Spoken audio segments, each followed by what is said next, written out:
আমি উপরে আর আপনারা নিচে, এজন্য এই নয় যে আমি আপনাদের থেকে বেশি জানি, আমার থেকেও জাননেওয়ালা নিচে বসে আছে। কিন্তু দুর্ভাগ্যের বিষয় যে জানার পরেও আমরা কিছু কিছু জিনিস মানতে পারি না। সালাম দেওয়াটা সুন্নত, সালামের উত্তর দেওয়াটা ওয়াজিব। মানে যে কোনো বক্তা, আগেও উলামায়ে কেরামরা বললেন, আমার পরেও আমার উস্তাদের উস্তাদ আছেন বলবেন, তো যদি একটু জোশ না থাকে, আওয়াজ না পায়, তাহলে মনে হবে শ্রোতা ঘুমিয়ে গিয়েছে, তাহলে বক্তাও সেভাবে কাটিয়ে দিয়ে চলে যাবে। তো যাই হোক, আবারও বলি, আসসালামু আলাইকুম ওয়া রাহমাতুল্লাহি ওয়া বারাকাতুহু।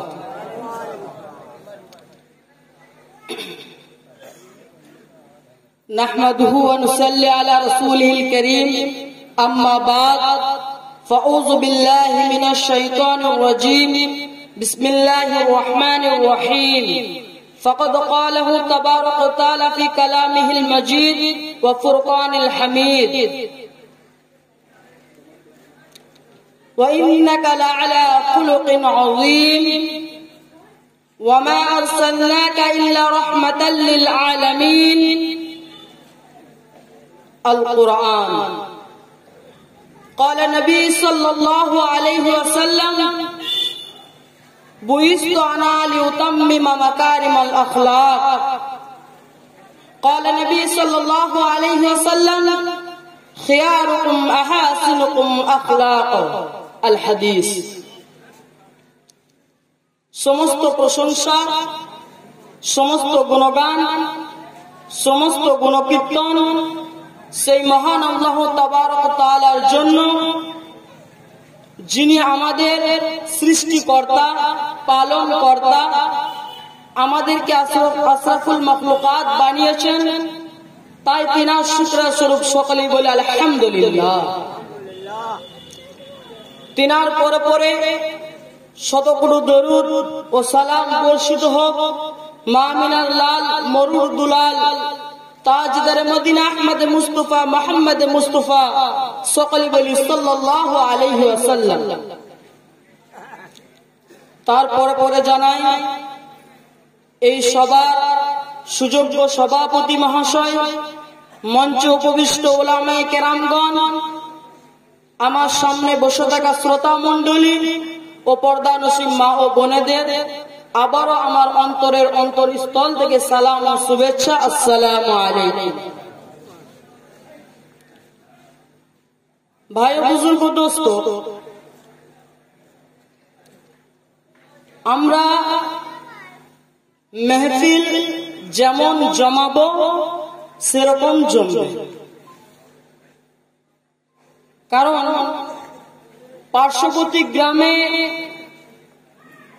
এলান হয়েছে বা শোনা গিয়েছে যে রিঙ্গুনি গ্রামে একটি জলসা হচ্ছে, এতটুকু।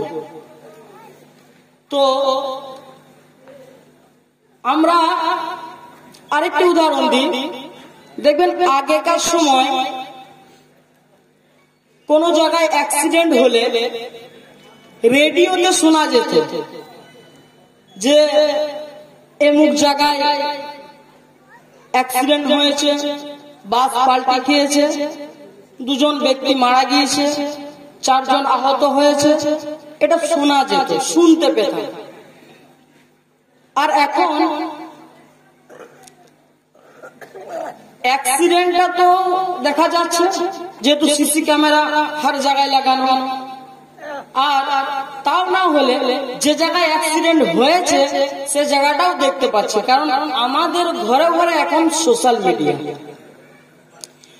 তো আমি অত বড় বক্তা নই, আমার পরে যিনি আছেন উনি একজন নামি দামি বক্তা, তো ওনার ইউটিউবে প্রচুর বক্তব্য রয়েছে। যদি আমাদের শুধু শোনারই নিয়ত থাকতো, মানে দূর থেকে শুনলেই চলবে, তাহলে ইউটিউবে শুনে নিলেই হয়। কিন্তু যেহেতু জলসার জন্য শোনার জন্য এসেছি, তাই এদিক ওদিক না ঘোরাফেরা করে যারা আমরা সাইডে রয়েছে তারা জলসার মেহফিলে আসে। আর সেই সমস্ত ব্যক্তিদের জন্য একটি ছোট্ট এলান শুনি। এলানে যে রিমুনি গ্রামে জলসা শোনার জন্য বাড়ি থেকে কিছু কিছু ইসলাম দরদি ভাইরা বেরিয়েছিলেন, তেনারা এখনো পর্যন্ত জলসার মজলিসে পৌঁছাননি। যদি ওই রকম কোন ব্যক্তিকে আপনারা দেখতে পান তাহলে জলসা কমিটির তরফ থেকে আবেদন, দয়া করে তেনাদেরকে ধরে এনে মজলিসে বসিয়ে দেন। এটা কমিটির তরফ থেকে আবেদন। তো যাই হোক, আমরা এই মজলিস, মেহফিল, কোরআন হাদিস শুনেছি, শুনছি, শুনব, কিন্তু আমাদের সব থেকে বড় ফল্ট যে আমরা আমলে আনতে পারি না। শুনতে খুব ভালো লাগে, মানে নানি দাদির গল্প শোনানোর মতো শুনতে খুব ভালো লাগে। দেখবেন নানির বাড়ি বেড়াতে গিয়েছেন, এখন